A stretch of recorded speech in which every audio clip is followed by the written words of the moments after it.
Assalamualaikum warahmatullahi wabarakatuh. Waalaikumsalam warahmatullahi wabarakatuh. Alhamdulillahil jabbaril qahhar, al-azizil ghaffar, khaliqil jannati wan nar. Wassalatu wassalamu ala sayyidina wa maulana Muhammadinil Mukhtar wa ala alihi wa ashabihil adhar. Amma ba'du. Saudara-saudara kaum muslimin rahimakumullah.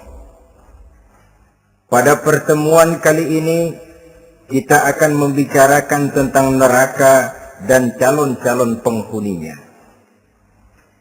Sesungguhnya kalau kita bicara tentang neraka, artinya kita bicara tentang akhirat. Dan kalau kita bicara tentang akhirat, kita bicara tentang alam gaib yang merupakan salah satu dari rukun iman yang 6, percaya kepada alam gaib. Kalau sudah bicara alam gaib, maka ini di luar batas kemampuan nilai-nilai ilmiah dan di luar batas kemampuan renungan filsafat. Ilmu pengetahuan akan buntu kalau sudah membicarakan alam gaib. Artinya, kehidupan di akhirat itu tidak bisa diteliti secara ilmiah. Filsafat pun akan ngambang kalau sudah membicarakan kehidupan di alam gaib. Karena itu kalau kita kembali kepada logika, jika kita ingin mengerti tentang caranya membuat bangku, kita pergi ke tukang bangku dan bertanya kepadanya. Kita ingin mengerti cara membuat mobil, kita pergi ke tukang mobil, ke bengkel mobil dan bertanya kepada ahlinya. Pun dalam urusan alam gaib, sudah sewajarnya kita kembali kepada penjelasan dari sang pencipta alam gaib, yakni Allah subhanahu wa ta'ala. Dan melalui kitabullah Al-Quranul Karim, Allah telah menjelaskan masalah-masalah gaib berupa kehidupan di surga dan neraka itu secara jelas dan pasti. Dengan kata lain, di dalam membicarakan tentang neraka ini, yang menjadi dasar daripada pemikiran kita adalah rasa iman kepada Allah subhanahu wa ta'ala. Karena soal neraka tidak pernah bisa dibuktikan dengan ilmu pengetahuan. Tidak bisa diselidiki sebab orang yang sudah pulang ke sana pun tidak pernah kembali lagi kemari untuk kita tanya bagaimana hal ihwal keadaan di sana. Saudara-saudara kaum muslimin rahimakumullah. Neraka dalam istilah Quran selalu disebut dengan narun, yaitu suatu tempat di akhirat nanti yang wujudnya berupa api yang bergejolak, bernyala dengan teramat dahsyatnya, sehingga dapat mengelupaskan kepala setiap orang dan menjulang ke hati. Diriwayatkan oleh Imam Bukhari dan Muslim bahwa Rasulullah sallallahu alaihi wasallam pernah bersabda, "Narukum hadhihi allati tuqiduna juz'un min 70 jazaan min harri jahannam." Qalu, "Wallahi in kanat lakafiyatun ya Rasulullah." Qala, "Fa innaha fadlat bi 69 jazaa." Apimu yang kamu pakai di dunia ini, kata Nabi, untuk memasak, untuk menyalakan lampu, api yang kau pakai di dunia ini cuma satu bagian kecil dari 70 kali bagian panasnya neraka jahanam. Sahabat waktu itu terperanjat lalu berkata, "Wallah, in kanat lakafiyatun ya Rasulullah." Ya Rasul, api di dunia ini saja sudah cukup untuk menghanguskan kami, untuk menghanguskan apa yang ada. Bersabda Rasulullah sallallahu alaihi wasallam, maka sesungguhnya api neraka itu dilebihkan panasnya dengan 69 kali daripada panasnya api di dunia ini. Jadi sepanas-panasnya api yang pernah kita rasakan di dunia ini, maka api di neraka nanti 69 kali lebih panas dari api yang kita rasakan paling panas di dunia. Hadis yang senada dengan penjelasan ini di samping Jawahirul Bukhari, kita bisa menemukannya dalam Mukhtasar Tazkiratul Qurtubi dan Mukhtasar Ibnu Abi Jamrah misalnya. Saudara-saudara kaum muslimin rahimakumullah. Sehingga boleh jadi seringan-ringan azab penduduk neraka di akhirat nanti, kata Nabi, seorang yang di telapak kakinya diletakkan kerikil neraka yang sangat kecil, lalu mendidih otaknya. Itu seringan-ringannya. Di tapak kakinya diletakkan kerikil neraka yang oleh karena panasnya lalu mendidih otaknya. Itu yang paling ringan. Nggak apa-apa. Cuma segitu aja. Di telapak kakinya ditaruh kerikil, otaknya lalu jadi mendidih karena menahan panas. Pantas kalau suatu hari Luqmanul Hakim pernah memberikan nasihat kepada anaknya. Kata beliau, anakku, kerjakanlah dosa seberapa kekuatanmu menanggung azab Allah. Dan laksanakan ibadah seberapa hajat dan keperluanmu kepada Allah. Berapa banyak hajatmu kepada Allah, begitulah kamu harus beribadah. Kalau kamu merasa tidak berhajat dan tidak perlu apa-apa kepada Allah, ya tidak usah ibadah. Logikanya kan begitu. Saudara-saudara, dalam hidup ini ada nggak yang nggak perlu kepada Allah? Ada nggak? Seluruh kita memerlukan Allah. Karena itu Luqman betul dengan bahasa diplomatis. Anakku, kerjakan ibadah seberapa hajatmu kepada Allah. Makin banyak hajatmu kepada Allah, makin banyak hendaknya kamu melaksanakan ibadah. Tapi kalau kamu sudah bisa merasa bisa hidup tanpa Allah, persilahkan kamu tidak usah ibadah. Sebaliknya, kerjakan dosa seberapa kekuatanmu menanggung azab siksaan Allah. Kalau merasa sudah belajar ilmu kebal, kira-kira di neraka nanti nggak apa-apa, persilahkan kerjakan dosa sebanyak-banyaknya. Tapi kalau masih berpikir, gua mah jangan dibakar di neraka, nginjek puntung rokok, gua lompat. Kalau masih berpikir ke situ, ya hati-hati, saudara-saudara. Nah, sebagaimana surga, neraka pun ada pintu-pintunya. Dan yang melalui pintu-pintu itu sesuai dengan dosa yang dia kerjakan pada waktu kehidupannya di dunia ini. Jadi setelah manusia diadili, mereka kumpul di padang mahsyar beramai-ramai. Yang mendapat kitab di tangan kanan, yang selamat dari proses pengadilan, yang sudah nyata lebih banyak kebaikannya daripada kesalahannya, wajah mereka berseri-seri. Tapi yang rapotnya merah, yang timbangannya lebih banyak kejahatannya, mereka mukanya udah pada gulem. Di tengah itulah kedengaran pernyataan dari Allah Subhanahu wa ta'ala. Salamun qaulan min Rabbir Rahim. Ada ucapan selamat dari Allah, Tuhan yang maha pengasih dan maha penyayang. Salamun alaikum. Selamatlah kamu, wahai orang-orang yang kelak akan sampai ke surga. Yang lulus di pengadilan dapat ucapan selamat dari Allah. Tapi pada saat itu juga Allah mengatakan, wamtazul yawma ayyuhal mujrimun. Pada hari ini, semua orang-orang yang kurang ajar, supaya minggir. Wamtazul yawma ayyuhal mujrimun. Orang-orang yang durjana, kelompok durhaka, para pembuat dosa, misah hari ini, minggir semuanya. Kamu akan digiring ke dalam neraka.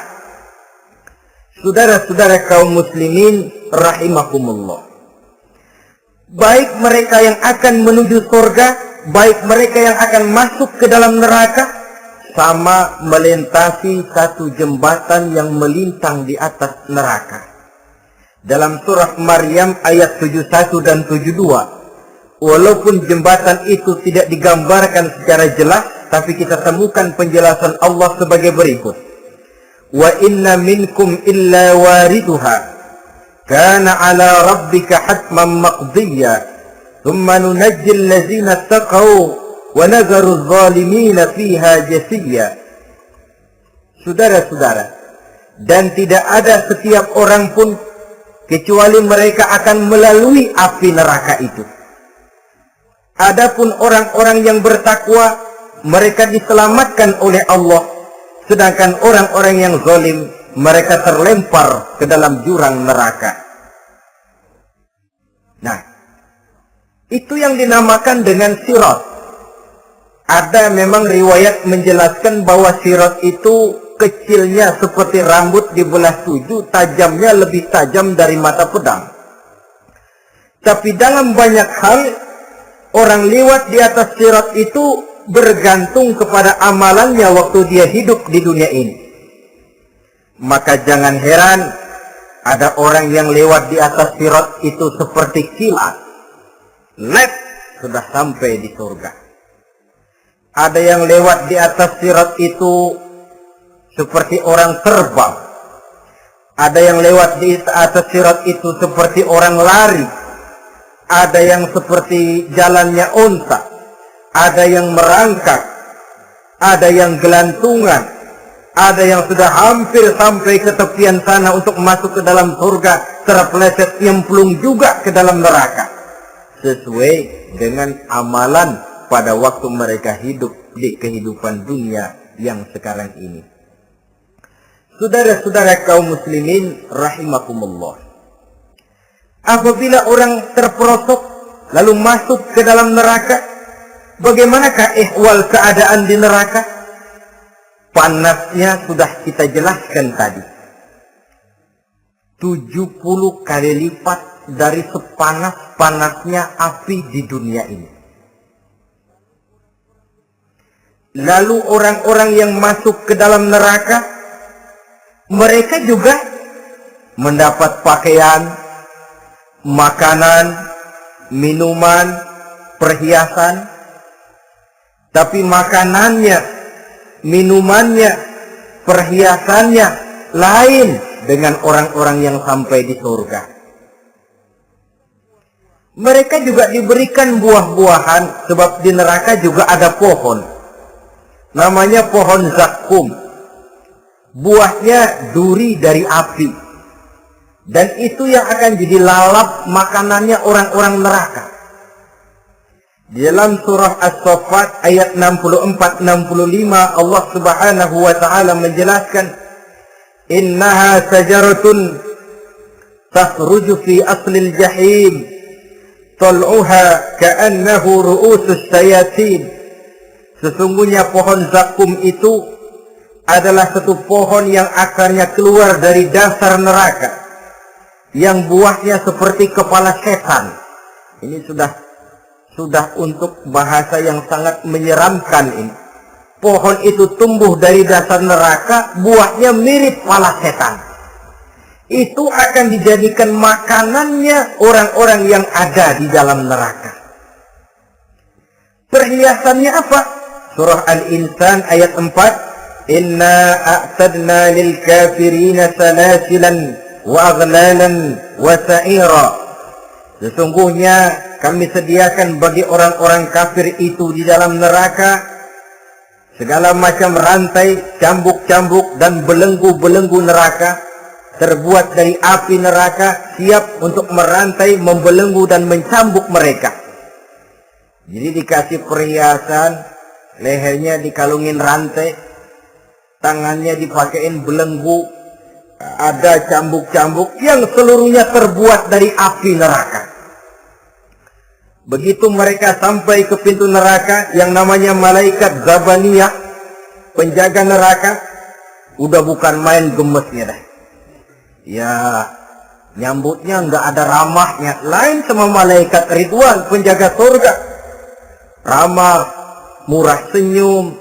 Begitu orang mau masuk surga, salamun alaikum, tibtum fadkhuluha khalidin. Keselamatan atas kamu, sungguh kamu telah beruntung. Sekaranglah masuk kamu ke dalam surga dan kekalah tinggal selama-lamanya di sana. Ramah, murah senyum, selamat datang, selamat tiba di tempat yang penuh kenikmatan. Mari persilahkan. Ini malaikat Ridwan. Malaikat Malik, malaikat Zabaniyah lain lagi. Dia nungguin pabrik. Habis menerima, matanya melotot. Ini dia. Manusia-manusia kurang ajar. Yang waktu di dunia sudah datang para rasul, sudah turun agama, sudah datang Al-Quran, tapi belagak pilon. Ini loh, nih rantai, belenggu, lalu dirangkeng, dimasukkan ke dalam neraka. Na'udzubillah, summa na'udzubillah. Saudara-saudara, lalu terpikir oleh kita, kalau begitu panasnya api neraka, sekali lempar orang terus mati dong. Ya enak kalau boleh begitu sih. Begitu dilempar ke neraka terus mati, enak. Ternyata tidak. Kepedihan neraka adalah kepedihan yang kekal dan terus menerus. Tidak satu saat pun orang-orang di dalam neraka pernah merasakan kesenangan. Tidak sesaat pun. Kali semenit kayak ngaso, enggak, terus menerus berada dalam kepedihan yang tiada tara. Al-Quran menjelaskan, kullama nadijat juluduhum baddalnahum juludan ghairaha. Apabila hancur kulitnya, kami ganti dengan kulit yang baru. Supaya apa? Liyazukul azab, biar dia rasain azab. Rasain dulu. Hancur kepalanya, buletin lagi, hancur kulitnya, bikin lagi, berantakan isi perutnya, disempurnakan lagi, digiling lagi. Terus menerus begitu, tidak sedetik pun penduduk neraka itu pernah mengalami istirahat. Barangkali pakai jam istirahat lumayan, ini enggak ada. Ada bel, keneng, istirahat, azab dicabut. Tidak. Terus menerus dan selalu begitu. Satu detik saja pun mereka tidak pernah istirahat dari siksaan dan azab yang mereka terima. Saudara-saudara kaum muslimin rahimakumullah. Lalu bagaimana keadaan mereka? Ada orang-orang di dalam neraka itu yang dikenakan pakaian dari api neraka. Luar biasa. Dikasih pakaian dinas dari api. Kemudian kepalanya dituangi air yang sedang mendidih. Yang dengan tuangan air itu dihancur luluhkan segala isi perutnya dan kulit-kulitnya. Setelah itu mereka dicambuk dengan cambuk-cambuk dari besi. Apabila mereka hendak keluar dari neraka, mereka dicampakkan kembali ke dalamnya. Dan dikatakan kepada mereka, rasakan siksaan yang membakar ini. Dalam surah Al-Hajj ayat 19 sampai 22, kita bisa simak firman Allah Subhanahu wa taala. Falladzina kafaru qutti'at lahum thiyabun min nar yusabbu min fawqi ru'usihimul jahim yus'aru bihi ma fi butunihim wal julud wa lahum maqami'u min hadid. Kullama aradu an yakhruju minha min ghammin u'idu fiha wa zuqu azabal hariq. Na'udzubillah summa na'udzubillah. Diberikan pakaian dari api, melolong, menyayat dia, memilukan, merintih dan meraung-raung. Lalu kepalanya diguyuri dengan air yang sangat mendidih. Hancur luluh isi perutnya, masih dicambuk lagi dengan cambuk-cambuk dari besi. Mereka merambat, mereka meraung, mereka hendak lari, mereka ingin keluar dari neraka. Tapi tiap kali mereka merambat ingin keluar, ditarik lagi. Kalau cari kita, ayo, mau kemana lo? Apa kata malaikat penjaga neraka? Zuku azabal harik. Rasa ini, makan pencarian lo waktu di dunia. Saudara-saudara, lalu ada pula siksaan penduduk neraka itu, di mana dahi, lambung, dan punggung mereka dipanggang dengan api neraka. Allah karim. Kita di dunia ini tertusuk paku saja waktu berjalan, sudah bukan main pedihnya. Tertusuk duri saja, sudah bukan main pedihnya. Ini punggungnya, lambungnya, macam disate, dipanggang dari api neraka. Dalam At-Taubah ayat 35, kita temukan firman Allah, fi nari jahannama fatukwa biha ibahuhum wa junubuhum wa zuhuruhum. Na'udzubillah summa na'udzubillah. Kemudian ada pula penduduk neraka itu yang disiksa, lehernya diikat dengan rantai. Mereka spontan diseret-seret dengan sekeras-kerasnya dan dilemparkan ke dalam lautan air yang sedang mendidih. Kemudian mereka dibakar dalam api yang bergejolak dan menyala-nyala. Pada surah Al-Mu'min ayat 71 dan 72, Allah Subhanahu wa taala menjelaskan, izil aghlalu fi a'nakihim wassalasil yushabuna fil hamim thumma fil nari yusjarun. Ketika belenggu dan rantai dipasang di leher mereka supaya mereka diseret ke dalam air yang sangat panas, kemudian mereka dibakar dalam api.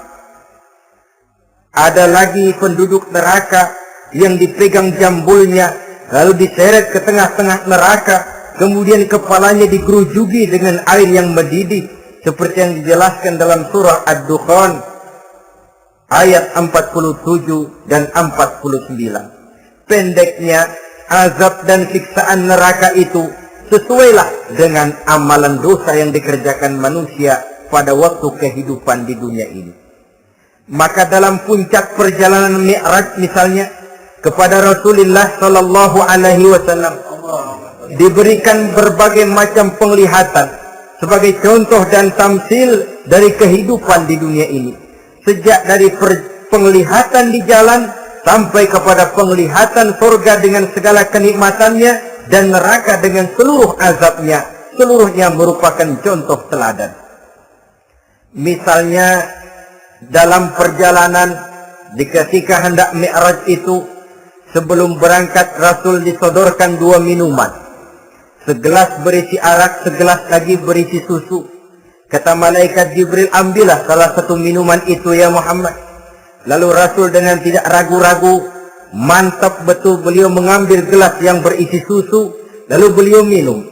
Setelah beliau minum itu, malaikat Jibril berkata, "Shaddaqta ya Muhammad. Engkau telah benar Muhammad. Laqad asabtal haq, pilihanmu tepat." Kenapa ya Jibril?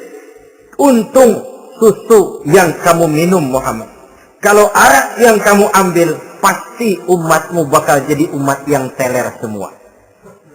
Ini pun satu contoh buat kita semua, bahwa dalam kehidupan kita selalu berhadapan dengan susu dan arak, berhadapan dengan hak dan batil, berhadapan dengan benar dan salah. Maka hati-hati kita jangan sampai salah pilih karenanya. Lalu yang ada kaitannya dengan persoalan kita, penglihatan yang diberikan Allah kepada beliau di neraka.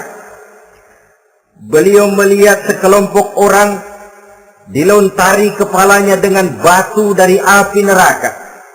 Tiap kali dilontari kepala itu hancur berkeping-keping, berantakan otaknya. Lalu dibulatkan kembali. Setelah kepala itu bulat kembali, disambitin lagi. Menjerit, meraung, merintih kesakitan, hancur kepalanya, berantakan otaknya. Lalu dibulatkan lagi, terus menerus begitu, tidak pernah berhenti. Sampai Rasul bertanya, "Ya Jibril, ini orang kenapa kepalanya dilontari dengan api neraka sampai hancur lalu dibulatkan kembali?"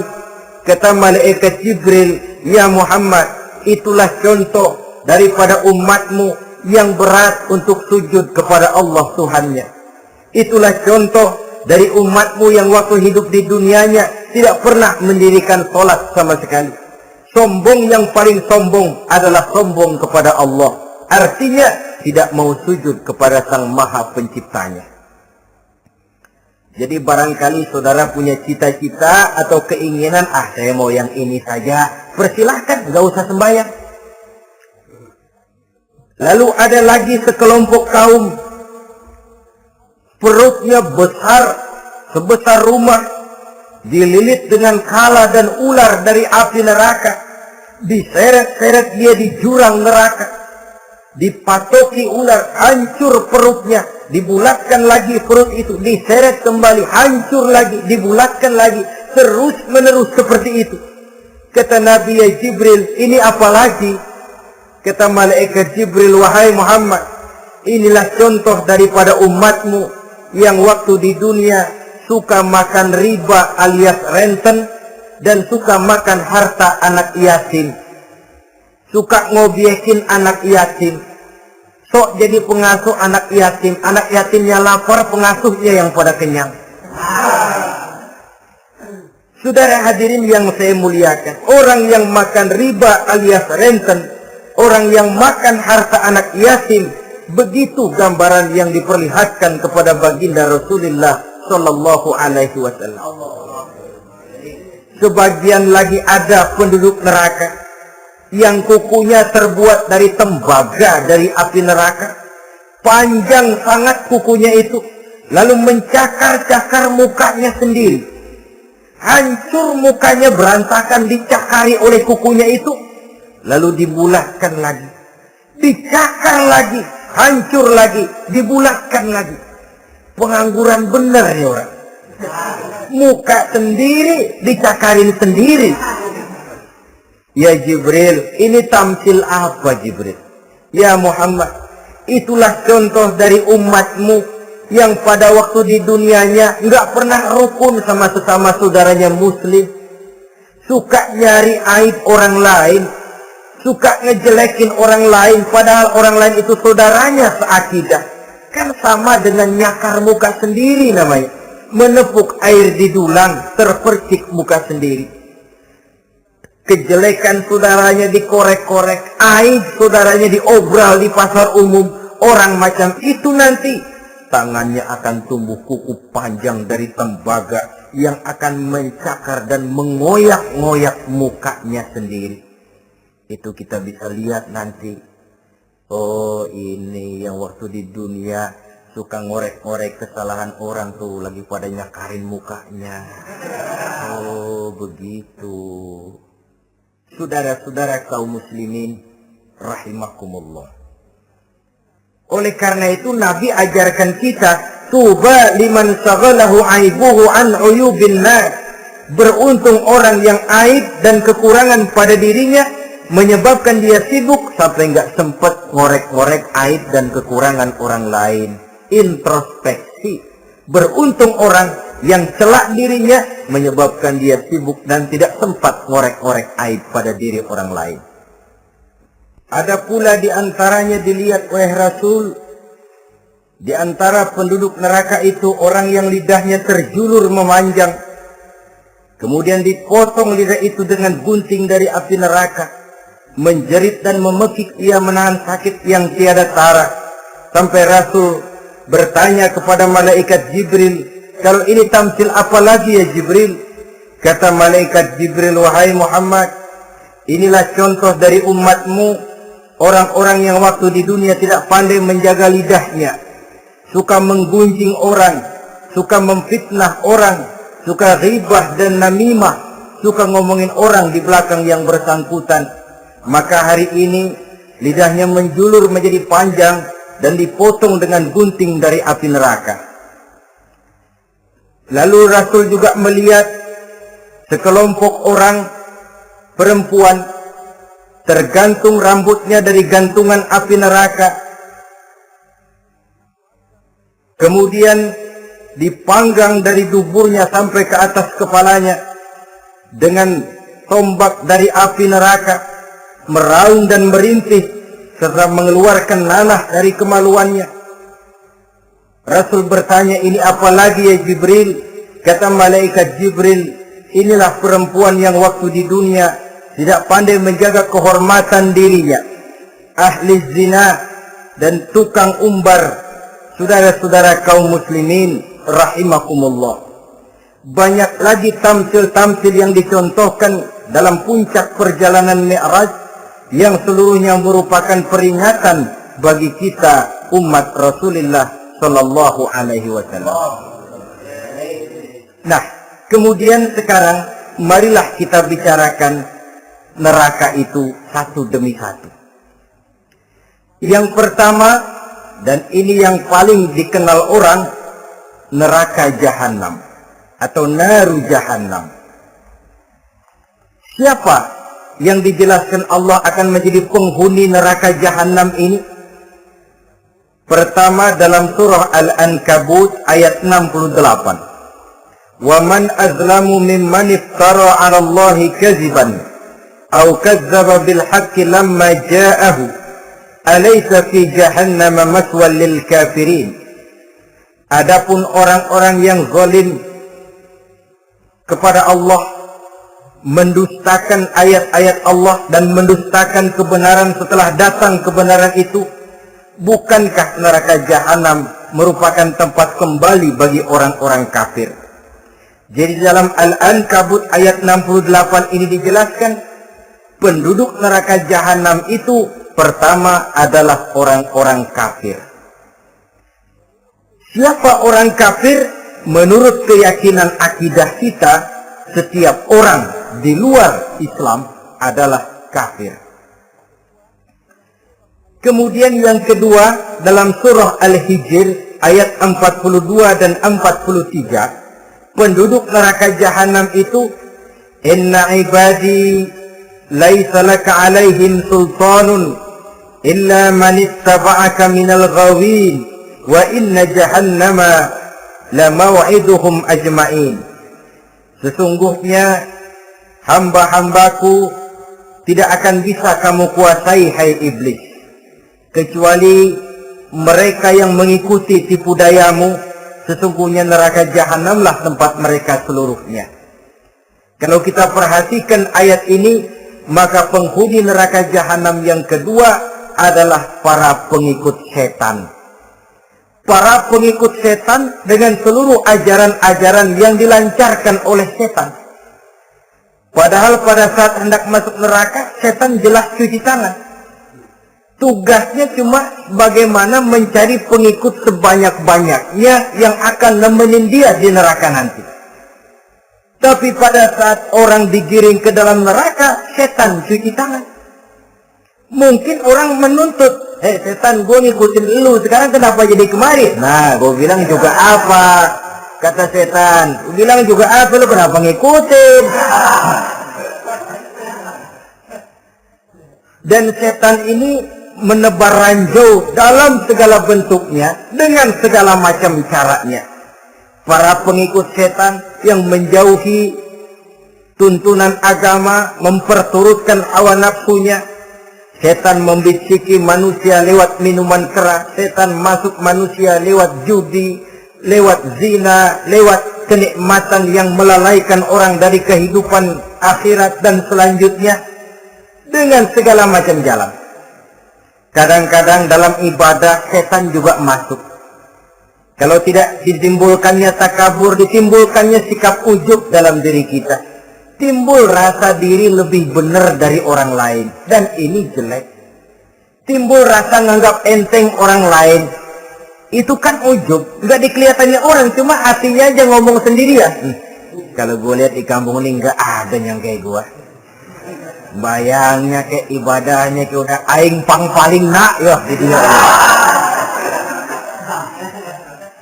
Itu juga bisikan iblis. Dan dia tidak segan-segan mengaku jadi Tuhan iblis itu. Dan ini diceritakan dalam kehidupan Sayyidus Syekh Abdul Qadir Jailani. Ketika beliau sedang ibadah di mihrab dalam masjid, datang seberkas sinar. Sinar itu ngomong, ya Abdul Qadir ana rabbuk. Hai Abdul Qadir, aku Tuhanmu, kata cahaya tadi. Sudah cukup kamu ibadah Abdul Qadir. Sembayangmu udah banyak, puasamu udah banyak, jihadmu cukup. Maka mulai sekarang berhenti dah ibadah. Aku bolehkan kepada kamu segala yang dilarang. Cuma yang didatangi Syekh Abdul Qadir. Sehingga mendengar cahaya tadi ngomong begitu, beliau ambil kasut sendal, disambitnya cahaya tadi, izhab ya la'in. Pergi, laknat, terkutuk, iblis kamu. Masa saya disuruh berhenti sembahyang karena hati saya sudah baik? Kalau hati sudah baik lalu boleh berhenti sembahyang, mestinya yang paling dulu berhenti sembahyang Nabi Muhammad, sebab beliau orangnya paling baik. Tapi Nabi hatinya baik, sholat jalan terus, hukum halal haram berlaku. Ini kadang-kadang orang sekarang baru ibadah dikit banget merasa dapat bisikan katanya, wangsit. Dia berhenti sembahyang pada pulau, pada mudik sembahyang. Bikin ajaran yang aneh-aneh. Nah kalau satu orang boleh dapat wangsit, saya juga boleh dong ngomong dapat wangsit.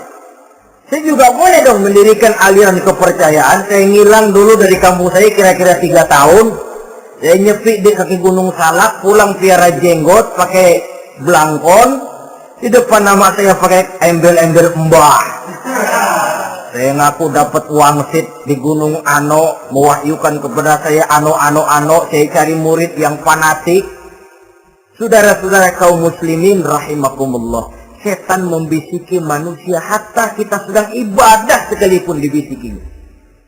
Caranya, mula-mula dia bisikin, lu sembahyang buru-buru dah. Buru-buru udah. Akhirnya apa?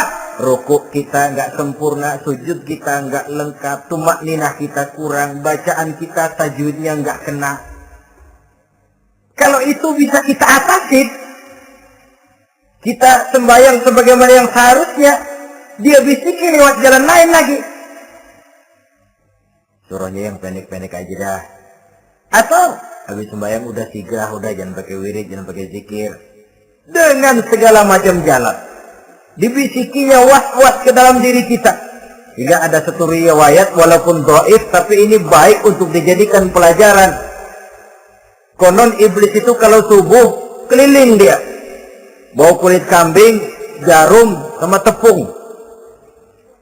Ditanya orang, iblis ini buat apa? Oh, kulit kambing. Gunanya tahu nggak? Kalau begitu subuh, sudah muazin bilang as-salatu khairum minan naum. Salat lebih baik daripada tidur. Maka ini kulit kambing mulai aku hamparkan buat hamba-hamba Muhammad. Jadi begitu dengar azan, cuma udah bikin anget udah tidur. Kenapa? Kulit kambing belis masuk. Saudara-saudara, lalu kata orang tadi lagi, lah kalau tepung buat apa itu? Oh, tepung. Itu kalau umat Muhammad mau baca Quran, baca kitab, mutolaah, gua aurin tepung matanya. Biar dia sepet. Makanya kalau sudah ngaji, baca Quran, bawaannya udah ngantuk aja ngantuk. Oh begitu, iya. Nah kalau duri paku itu buat apa? Nah ini duri paku. Kalau umat Muhammad mau hadir di majelis taklim, mau pergi ngaji, mau duduk iktikaf di masjid, gua pasangin paku di pantatnya. Jadi kalau sudah duduk di masjid, kelakat, kleset. Hadir di majelis taklim, kelakat, kleset. Bawaannya mau udahan melulu. Itu duri-duri dan paku-paku yang memang ditebarkan oleh iblis. Saudara-saudara kaum muslimin rahimakumullah, jadi para pengikut setan dengan segala macam perangkapnya ini pun, ya perangkap setan itu ya dunia itu ya isinya harta, tahta, wanita. Kan perangkap dunia itu. Harta, tahta, wanita, ini sering bikin orang buta. Perangkap dunia dan merupakan perangkap setan sekaligus. Nah, yang ketiga, penghuni neraka jahanam adalah para pembuat dosa, orang-orang yang durhaka. Dalam Thaha ayat 74 Allah menjelaskan, innahu may ya'ti rabbahu mujriman fa inna lahu jahannam. Sesungguhnya orang-orang yang datang menghadap Allah dengan berlumuran dosa, maka sesungguhnya bagi mereka adalah neraka jahanam. Dan yang keempat, penghuni neraka jahanam orang yang kufur nikmat. Tidak cuma kufur iman, tapi kufur nikmat bisa menyebabkan orang masuk neraka jahanam. Belum pernah merasakan dalam hidupnya bahwa Allah memberikan nikmat kepadanya, bagaimanapun besar karunia dan nikmat itu. Dalam surah Ibrahim ayat 28-29 Allah menjelaskan, Alam tara ilal ladzina baddalu ni'matallahi kufran wa ahallu qaumahum darul bawar jahannama yaslaunaha wa bi'sal qarar. Tidaklah engkau perhatikan, tidaklah kau lihat orang-orang yang mengganti, menukar nikmat Tuhannya dengan kekufuran. Diberikan nikmat berupa Islam, digantinya dengan kekufuran. Dia tidak tahan kesengsaraan dunia lalu memilih kesengsaraan akhirat. Padahal kesengsaraan akhirat lebih abadi dari kesengsaraan dunia.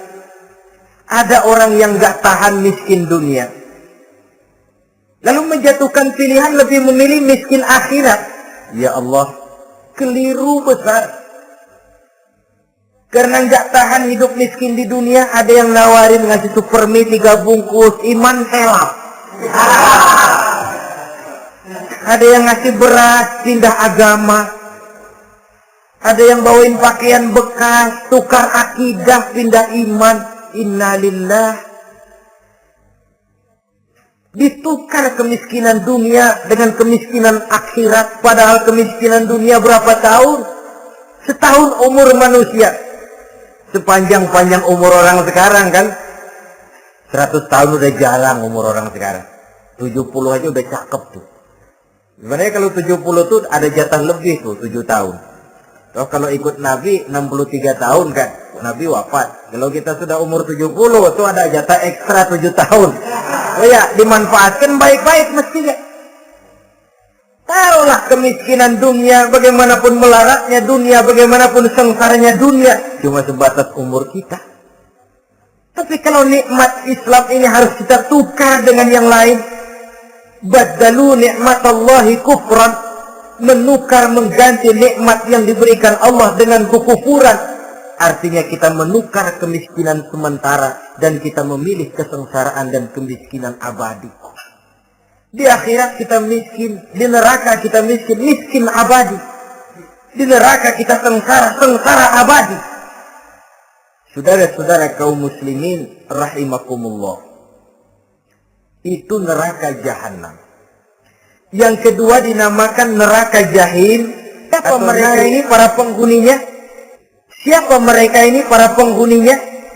Pertama dalam surah At-Takatsur, yaitu orang-orang yang bermegah-megah dengan dunia, menumpuk-numpuk harta, lalu lupa dengan kesibukan harta itu, lupa kepada kehidupan yang akhirat nanti. Alhaakumut takatsur hatta zurtumul maqabir kalla sawfa ta'lamun ثم كلا سوف تعلمون كلا لو تعلمون علم اليقين لترون الجحيم. Kamu telah lalai akibat apa? At-takatsur. Ini penyakit pertama yang menyebabkan orang sampai ke neraka jahim. Penyakit takatsur. Dan itu penyakit zaman sekarang. Berlomba-lomba dengan kemegahan materi. Berlomba-lomba dengan kemegahan dunia. Padahal kalau urusan itu kita berlomba, tidak akan pernah sampai finish. Percayalah itu. Tidak akan pernah finish. Sebab kemegahan dunia siklus, lingkaran setan. Kita anggap kalau punya duit 1 juta tenang. Punya 1 juta berubah pikiran. Lain lagi. Kita anggap kalau punya mobil enak. Sudah punya mobil, lain lagi problemnya. Kita anggap kalau rumah sudah gedung, enak hidup. Punya rumah gedung, lain lagi problemnya. Makanya pesan Nabi, kalau ingin hidup tenang, urusan dunia lihat ke bawah, urusan akhirat lihat ke atas. Sering dicontohkan kalau punya mobil, bilang Alhamdulillah kita punya mobil, tangga kita cuma punya motor. Kata yang punya motor, syukur banget kita punya motor, tangga kita punya sepeda doang. Kemana-mana kekejek mulu. Dayung. Kata yang punya sepeda, Alhamdulillah kita punya sepeda, tetangga kita cuma jalan kaki, kemana-mana ngetuk mulu.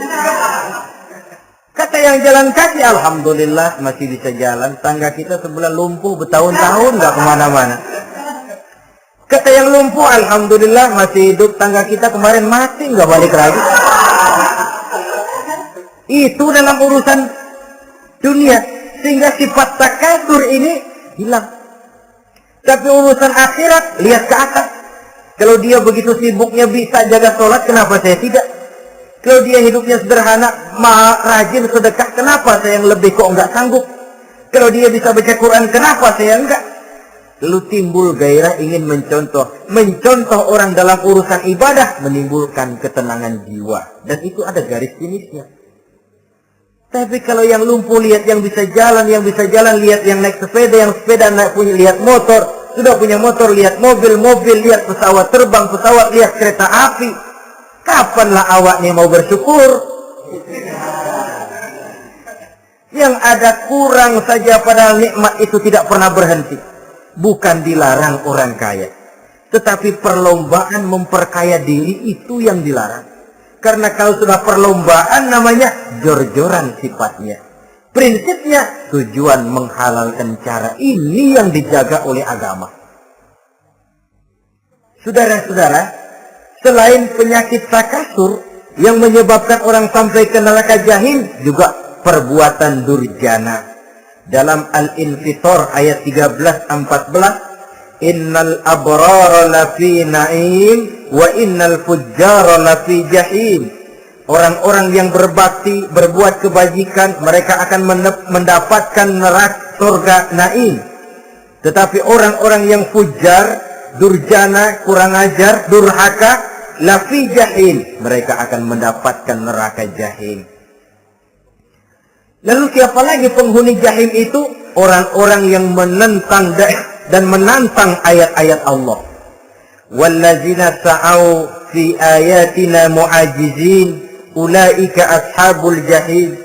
Dan orang-orang yang berusaha menantang ayat-ayat Allah sehingga melemahkan orang-orang yang mau mengikuti rasul-rasul Allah. Menantang ayat Allah dan membuat lemah orang yang mengikuti rasul. Melemahkan semangat orang yang mau mengikuti khitbah dan perjalanan Rasul. Kamu bangun masjid, iya. Berat, jangan. Jangan aja kapok. Majelis taklim, pahit. Ngaji, berat, melemahkan ini. Sudah dia rusak, merusak lagi. Kalau rusak kan cuma sendirian. Ini tidak, sudah rusak, merusak. Mu'ajizin, melemahkan orang-orang yang mau mengikuti ayat-ayat Allah. Dan itu tidak jarang zaman sekarang ini. Orang yang melemahkan semangat kita dalam berjuang menegakkan kebenaran. Kita yakin Islam agama yang benar, kita yakin Islam agama yang sempurna. Ada saja orang yang melemahkan semangat kita, yang berteori bahwa ada ayat-ayat Quran yang tidak relevan lagi dengan situasi dan kondisi. Yang berteori bahwa Nabi Muhammad cuma sebagai manusia biasa yang tidak terlepas kemungkinan dari salah. Pendeknya melemahkan nilai-nilai semangat kita untuk memperjuangkan Islam ini. Ini pun termasuk mu'ajizin. Mereka akan menemukan nanti di akhirat kapling di dalam neraka yang dinamakan neraka jahim. Na'udzubillah summa na'udzubillah. Yang ketiga, saudara-saudara, di antara nama neraka itu adalah neraka hawiyah. Siapa penghuni neraka hawiyah ini? Dalam surah Al-Qari'ah ayat 8-11 dijelaskan secara simpel, wa amma man khaffat mawazinuhu fa ummuhu hawiyah. Adapun orang-orang yang ringan timbangan kebaikannya, maka tempatnya adalah neraka hawiyah. Artinya, orang ini lebih berat timbangan kejahatannya, sedikit kebaikannya, sehingga jadi ringan di timbangan akhirat nanti. Sholat, puasa, zakat, tapi dosa yang dikerjakan masih lebih banyak ketimbang kebaikan yang dikerjakannya itu. Maka orang semacam ini apabila tidak mendapat syafaat, maka dia akan masuk ke dalam neraka yang namanya neraka hawiyah. Lalu yang keempat, neraka wail. Dalam surah Al-Ma'un ayat 1 sampai 7, garis besarnya yang mendapat neraka wail adalah para pendusta agama. Siapa sih pendusta agama itu? Ara'aita allazi yukadzibu bid-din? Tidakkah kamu lihat siapa orang-orang yang mendustakan agama? Mendustakan agama, beragama tapi bohong, sholatnya bohong, hajinya bohong, puasanya bohong, mendustakan agama. Siapa mereka? Fadzalikal ladzi yad'ul yatim. Pertama, orang yang suka menghardik anak yatim. Anak yatim yang lemah, anak yatim yang tidak berdaya, yang hidup dipayungi kemiskinan dan kekurangan, bukan ditolongnya, malah dihardiknya. Jangan lupa, saudara yang sudah 2-3 kali pergi ke Makkah, saudara yang khusyuk dalam sujudnya, saudara yang mantap dalam puasanya, mungkin saja bisa terhalang masuk ke dalam surga. Karena di samping rumah saudara ada anak yatim merintih menahan lapar dan haus. Saudara tahu, saudara mampu, tapi saudara diam saja, tidak mau mengulurkan tangan. Mungkin itu yang akan mengganjal saudara untuk masuk ke dalam surga. Wala yahuddu ala tu'amil miskin. Mereka membiarkan fakir miskin, tidak memberikan makan. Kemudian fawailul lil musallin. Mereka juga melalaikan salat. Allazina hum an salatihim sahun. Allazina hum yura'un. Mereka juga riya di dalam amalnya. Saudara hadirin kaum muslimin rahimakumullah. Melalaikan salat, kemudian riya dengan amalnya, termasuk amalan salatnya. Kalau jadi imam, bahasanya dibuat sepasih-pasihnya, surahnya yang panjang-panjang, paling pendek sabbihis sama wadduha. Tapi kalau sholat sendirian cukup qul huwallahu ahad sama inna a'tainakal kautsar. Hilang lagi nilai keikhlasannya. Dan terakhir, mereka enggan untuk membayar zakat. Yang memenuhi ciri-ciri inilah yang dikatakan sebagai pendusta agama. Menghardik yatim, membiarkan fakir miskin, melalaikan sholat, riya, dan enggan membayar zakat. Mereka divonis mendapat neraka wail, seperti dalam surah Al-Ma'un ayat 1 sampai dengan 7. Saudara-saudara kaum muslimin rahimakumullah. Yang kelima, neraka sa'ir. Neraka sa'ir ini pertama buat mereka yang memakan harta yatim. Kalau tadi tidak mau membantu, ini malah membantu tapi tujuannya malah ngobyekin anak yatim. Mereka yang memakan harta yatim, dalam An-Nisa ayat 10, innal ladzina ya'kuluna amwalal yatama zulman innama ya'kuluna fi butunihim nara wa sayaslawna sa'ira. Sesungguhnya orang-orang yang memakan harta anak-anak yatim dengan zalim, mereka sebenarnya telah memakan neraka, memasukkan api neraka ke dalam perutnya. Mereka akan dilontarkan ke neraka sa'ir. Selain itu, orang-orang yang mengingkari apa yang diturunkan oleh Allah Subhanahu wa ta'ala, mengingkari kebenaran Quran, mengingkari Rasul, pendeknya mengingkari Islam, dijelaskan dalam surah Luqman ayat 21. Yang keenam, saudara-saudara, yang dinamakan dengan neraka lago namanya. Pertama, untuk pembangkang dan orang yang menjauhi agama. Yang kedua, orang yang berpaling dari kebenaran.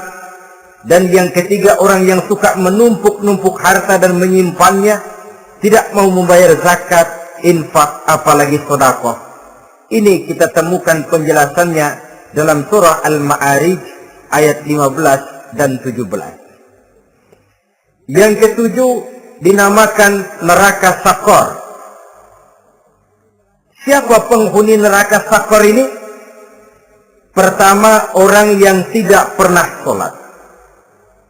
Yang kedua, tidak pernah memberi makan orang-orang miskin. Yang ketiga, ahli membicarakan yang batil.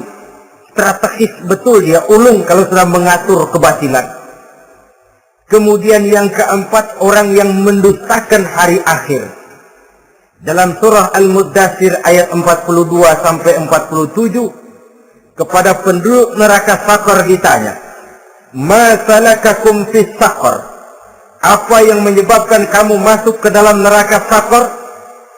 Qalu lam naku minal musallin wa la naku nut'imal masakin wa kunna nakhudu ma'al khaidin wa kunna nukazzibu yaumaddin. Mereka menjawab, kami di dunia tidak pernah sholat, tidak pernah memberi makan fakir dan miskin. Kami selalu berkumpul dengan orang-orang yang batil dan membicarakan kebatilan, dan kami mendustakan adanya hari akhir. Yang kedelapan, yang terakhir adalah neraka Hutamah. Ini diperuntukkan bagi para pengumpat, pencela, para penghina orang lain, mencari aib saudaranya, kemudian juga mereka menumpuk, menghitung-hitung harta, lalu kikir dan bakhil dengan hartanya itu. Dalam surah Al-Hujurat ayat 11-12, kemudian surah Al-Humazah ayat 1 sampai dengan 7, kita temukan penjelasan itu. Pada akhirnya, saudara-saudara, kalau penduduk surga mereka kekal di dalamnya, maka penduduk neraka ini ada dua macam. Ada penduduk musiman, ada penduduk permanen. Kalau yang namanya penduduk permanen itu sudah punya paspor KTP. Memang penduduk permanen itu mereka yang kekal selama-lamanya di dalam neraka. Mereka lah orang-orang musyrik dan orang-orang kafir, termasuk orang-orang munafik. Bahkan lebih dahsyat lagi yang namanya munafik. Kata Allah, innal munafiqin fid darkil asfal minan nar. Orang munafik itu berada di dasar jurang neraka yang paling bawah, keraknya neraka. Saudara-saudara, adapun penduduk yang semi permanen, ia masuk neraka buat sementara saja, sekedar dengan dosa-dosa yang dikerjakannya. Mereka adalah orang-orang mukmin yang asli, orang-orang Islam yang waktu di dunianya berbuat dosa. Mereka masuk ke dalam neraka, menerima azab sesuai dengan dosa yang dikerjakannya. Setelah itu mereka akan diangkat dari surga untuk ditempatkan di dalam.